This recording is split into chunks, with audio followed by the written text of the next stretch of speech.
আপনার মেয়ে কি ধর্ষণ করছে এমন কিছু? না মানে মেয়ে বলে দর্শন করেনি, যা করে চুপড়ি দিয়ে বলে করেছে, মানে যেটুকু আমি শুনেছি যে আপনাদের মাধ্যমে তো মেয়ে বললো। আচ্ছা, আমরা গত কয়েকদিন আগে একটা সোশ্যাল মিডিয়ায় তোমার একটা নিউজ দেখেছিলাম, যেখানে তুমি বলেছো যে তোমার বাবাকে রেখে তোমার মা আরেকজনকে বিয়ে করে, যার নাম হচ্ছে জুনিয়র সাকিব, এবং সে নাকি তোমার সাথে খারাপ বা অশোভন আচরণ করে। এই বিষয়টা নিয়ে একটু কথা বলো। আচ্ছা, কি হয়েছিল সেদিন বলো তো? সেদিন প্রথমে আমরা যখন নারায়ণগঞ্জ বন্দর বাসায় ভাড়া থাকি, তখন আমার আম্মুর জাগার ওখানে গেছিলো, পরে আমাকে রেখে গেছিলো, পরে আমার বুকে হাত দিছে আর লিপ কিস করছে। তারপরে আর যখন আমরা কেরানীগঞ্জের বাসায় থাকি, তখন আমার সাথে খারাপ কাম করছে আর বুকে হাত দিছে আর লিপ কিস করছে। তারপরে আমরা যে বাসায় বর্তমানে আমার আম্মু থাকে সে বাসায় একই কাজ করছে। ঈদের 4 দিন আগে আমার আম্মু মার্কেটে গেছিলো রাইখা, পরে আমার ঠোঁট লাল হয়েছিল। তারপরে আমার আম্মু আমাকে জিজ্ঞাসা করছে, পরে বলতে চাই না, পরে আমার আম্মুকে আমি সব বলছি। বলার পরে উনি ঘুমাইছিল, পরে কোরআন শরীফ নাই দেখে ঘরে কায়দা ছিল, পরে কায়দা দিয়ে করা হয়েছে। বলছে আমার আম্মুকে বলছে বইনাম মাপ চেয়ে ওর বাবার কাছে দিয়ে দে, এবারকার মতো। আমার আম্মু পরে মাফ করে দিয়েছে, কইছে আপনার সাথে আমি সংসার করবো। মামা উনিও বলছেন তোমার সাথে সংসার করবো। তারপর আমাকে ঈদের পরের দিন দিয়ে দিছে আমার আব্বুর কাছে।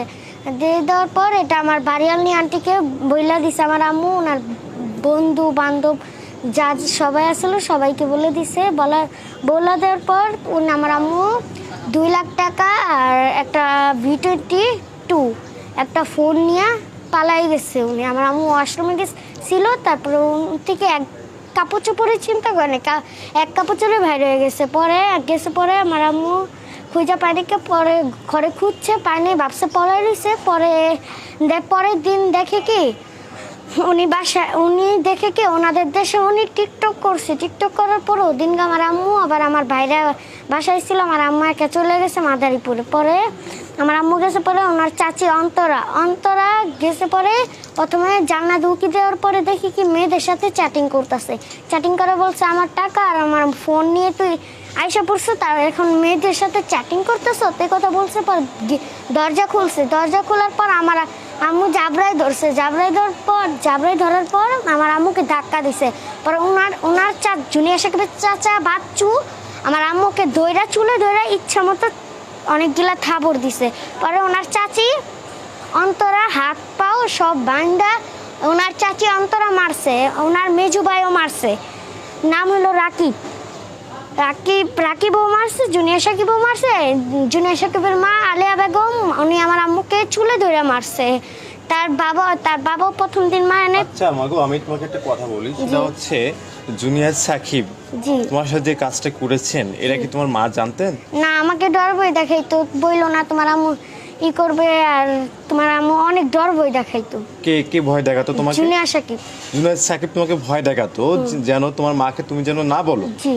তো তুমি তোমার মাকে কি বলছিলে? ঈদের 4 দিন আগে আমি বইলা দিছি। তোমার সঙ্গে সব অশোভন আচরণ করার চেষ্টা করছে 5 বার। তারপর তুমি বলছো?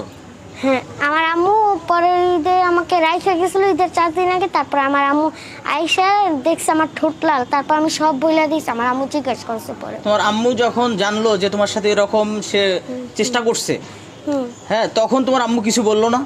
আম্মু তারপর কায়দা নিয়ে গেছে এটা সত্যি কিনা। তারপর কার কাছে, তোমার কাছে না ওর কাছে? ও দুজনকে কায়দা ধরাইছে। পরে মানে কোরআন শরীফের যে কায়দা ওইটা ধরাইছে? হ্যাঁ, তারপরে উনি সত্যটা সব বইলা দিছে, পরে আমিও বলছি। আমারটা তো আমি প্রথমেই বলছি। তারপর তোমার আম্মুর রিঅ্যাক্টটা কি ছিল? পরে আমার আম্মু বলছে থাক, আপনাকে আমি মাফ করে দিলাম। তারপর আমাকে দিয়ে দিছে ঈদের পরের দিন। তারপর এটা সবাই জানাজানি হয়ে গেছে, এর জন্য উনি জানাজানি যেহেতু হয়ে গেছে এর জন্য মোবাইল আর টাকা নিয়ে পালাই গেছে ওনাদের দেশে। তোমার আব্বুরে তখন কিছু বলো নাই পরে? না, আমার আব্বুকে কিছু আম্মু বলতে না করছে। আচ্ছা, তারপর কতদিন পরে তো আবার তোমার আব্বুরে বললা এই কথা? আব্বুকে বলি না, যখন নিউজ হয়েছে, নিউজে আব্বু দেখছে, আব্বু জিজ্ঞাসা করছে এটা কি সত্যি কিনা। আমার আম্মু বলছে হ্যাঁ সত্যি। তো এখন তুমি কি চাও, মানে তার কি বিচার দাবি করো? আচ্ছা মাগো, আমি আরেকটা কথা বলি, সেটা হচ্ছে তোমার মা যখন জানতে পারলো যে তোমার সাথে এই ঘটনাটা ঘটেছে, তারপরেও কি তোমার মা কি জুনিয়র সাকিবের সাথে কি ঘর করতেছে, সংসার করতেছে? জুনিয়র সাকিব মাপ চাইছে, পরে আমার আম্মু মাফ করে দিছে, নরম মনের মানুষ মাফ করে দিছে। পরে মাফ করে দেওয়ার পর আমার ঈদের একদিন পরে আমার বাবার কাছে মাটি দিয়ে দিছে। ঈদের একদিন পরে জুনিয়র সাকিব এবং তোমার মা তোমার আগের বাবার কাছে ব্যাক করে দিচ্ছে তোমাকে, আমার বাবার কাছে তোমার বাবার কাছে ব্যাক করে দিচ্ছে। আচ্ছা, তোমার বাবাকে যখন তুমি বলেছিলে, আচ্ছা তোমার বাবা এখানে আসছে না? ভাই একটু জানতো, আপনি যান, সামনে যান, সমস্যা না, আপনি সামনে যে কথা বলেন, আপনি চেয়ারে যাই বসেন। আপনার সাথে প্রিয় দর্শক শ্রোতা, আমাদের সামনে আসছে এই যে লক্ষ্মী মামনির বাবা। আমরা তার বাবার সাথেও বিষয়টা নিয়ে কথা বলতে চাই, আমরা কথা বলবো। ভাই ভাই না, সমস্যাটা ক্লোজ হয়নি তোমার? নিয়ে আসো, দিকে নিয়ে আসো।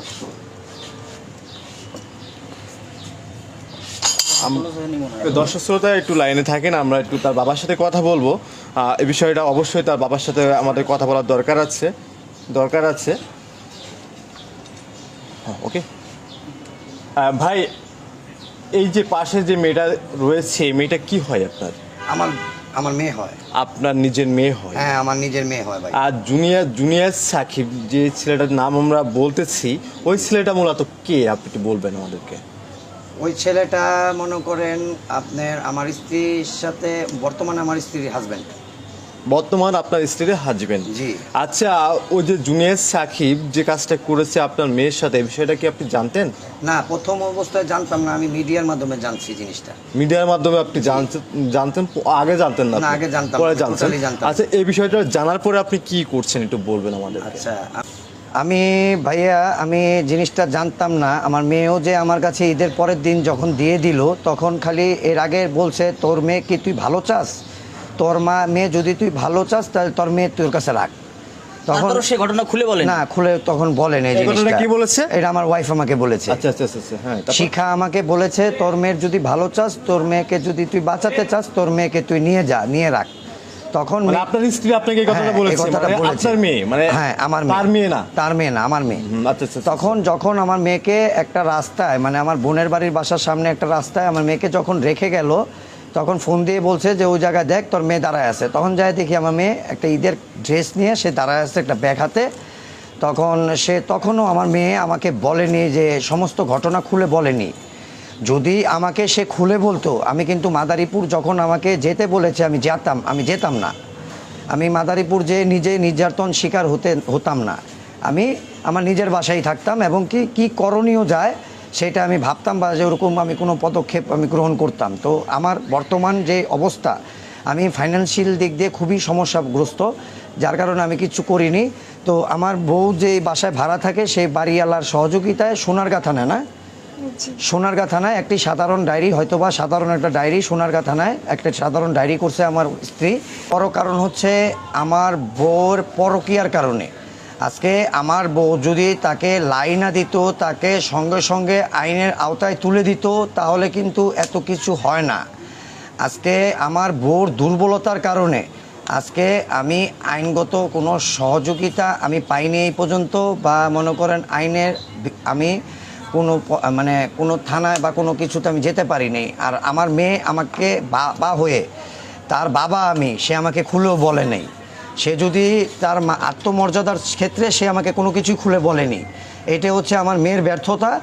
আর আমার ব্যর্থতা হচ্ছে, আমি আইন শৃঙ্খলা রক্ষাকারী বাহিনীর কাছে আমি আমার মেয়ের সঠিক বিচার চাইনি। এটা হলো আমার ব্যর্থতা।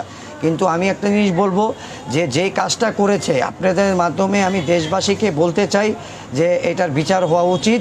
তাকে আইনের আওতায় এনে তাকে পর্যাপ্ত পরিমাণ শাস্তি, যেতটুক নারী ও শিশু নির্যাতন দমন আইনের ভিতরে 1999-এ যে মাননীয় সংসদ, আমাদের মাননীয় মন্ত্রী, বর্তমান আমাদের প্রধানমন্ত্রী জননেত্রী শেখ হাসিনা যে নারী ও শিশু নির্যাতন ট্রাইব্যুনাল গঠন করেছে, সেইটার আওতায় এনে তাকে শাস্তির ব্যবস্থা করার জন্য আমি দেশবাসীর কাছে এবং মাননীয় আইন শৃঙ্খলা রক্ষাকারী বাহিনীদের কাছে আমি আকুল আবেদন জানাবো।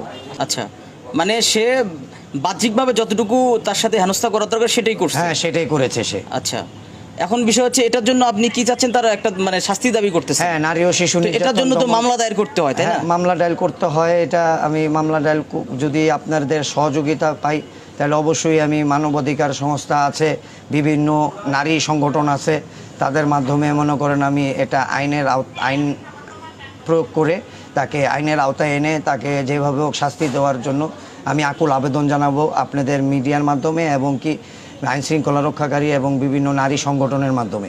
কিন্তু ভাই আরেকটা কথা আছে, যেহেতু এই ঘটনা কতদিন হয়েছে? ঈদের আগে, রোজার ঈদের আগে। আগে, কিন্তু আপনি এখনো পর্যন্ত কোনো মামলা করেননি কেন? আমি মামলা ওর মার জন্য, ওর মা বলেছে যে সোনারগাঁ থানায় আমি জিডি করছি, এন্ড করছি, সেই করছি, কিন্তু এগুলো ওর মা আপনার বলেছে। এটা আপনি এটা বিশ্বাস আচ্ছা, আমি আরেকটা প্রশ্ন করি আপনাকে, আপনি কতদিন আগে জানলেন যে হচ্ছে আপনার মেয়ের সাথে এরকম একটা অনৈতিক কাজ করা হয়েছে? এই কিছুদিন ভাই, বেশি দিন না। কতদিন হবে তাও আনুমানিক? এই আনুমানিক মনে করেন 8-9 দিন। 8-9 দিন? জি। আচ্ছা, যখন জুনিয়র সাকিবের সঙ্গে আপনি একা একা বা দুজনে মিলে লাইভ করেছিলেন, জি, তখন কিন্তু আপনি এটা কি বিষয়টা জানতেন যে আপনার মেয়ের সাথেও সে এসব? না না না, তখন তো এই সমস্ত কিছুই আমি জানি না। কেননা আপনার মনে করেন আপনার তখন একটা পর্যায়ে ছিল যে যখন তার সাথে আমি প্রথম সাহসী কণ্ঠ নামে একটি অনলাইন মনে করেন ফেসবুক একটি ভাইরাল মনে করেন নিউজ প্রোটোকল আছে, যখন এখানে মিডিয়া নিউজ করতে গেছিলাম তখন আমি অনেকগুলো কথা বলেছিলাম যেগুলো সম্পূর্ণ জুনিয়র সাকিবের শিখানো। হ্যাঁ, আমার বউকে ট্র্যাপে ফালানোর জন্য আমি শিখে দিয়েছিল, সেইভাবে আমি জিদ্দে কাজ করেছি কথাগুলো। কেননা মনে করেন আমার স্ত্রী যখন দেখেছি যে আমার সামনে জুনিয়র সাকিবকে পেঁচিয়ে ধরছে, তখন কিন্তু আমার হিতে কোনো সেন্স ছিল না।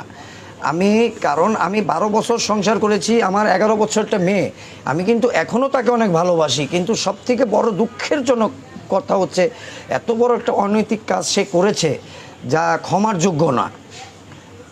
দেশ কন্ট্রোল করছে একজন নারী, যে আমাদের প্রধানমন্ত্রী জননেত্রী শেখ হাসিনা। আমি তার কাছে আকুল আবেদন জানাবো, আমার এই শিশু বাচ্চার আমি খুবই অর্থনৈতিকভাবে ক্ষতিগ্রস্ত ব্যক্তি।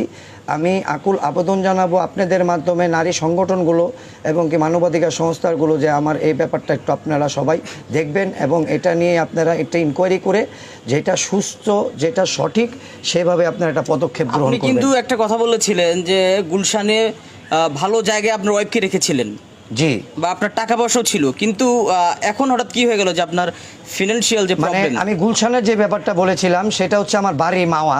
আমার বাড়িটা অনেক বড়,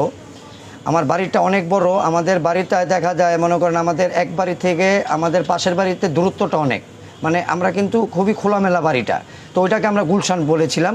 আর সাকিব যে বাসাটায় থাকে সেখানে হলো ঘনবসতি, হ্যাঁ, মানে এক ঘরের সাথে আরেক ঘর, তো সেটা বস্তির মতন দেখা যাচ্ছে, সেজন্য বলেছিলাম আমি যে ওইটা করাইল বস্তি।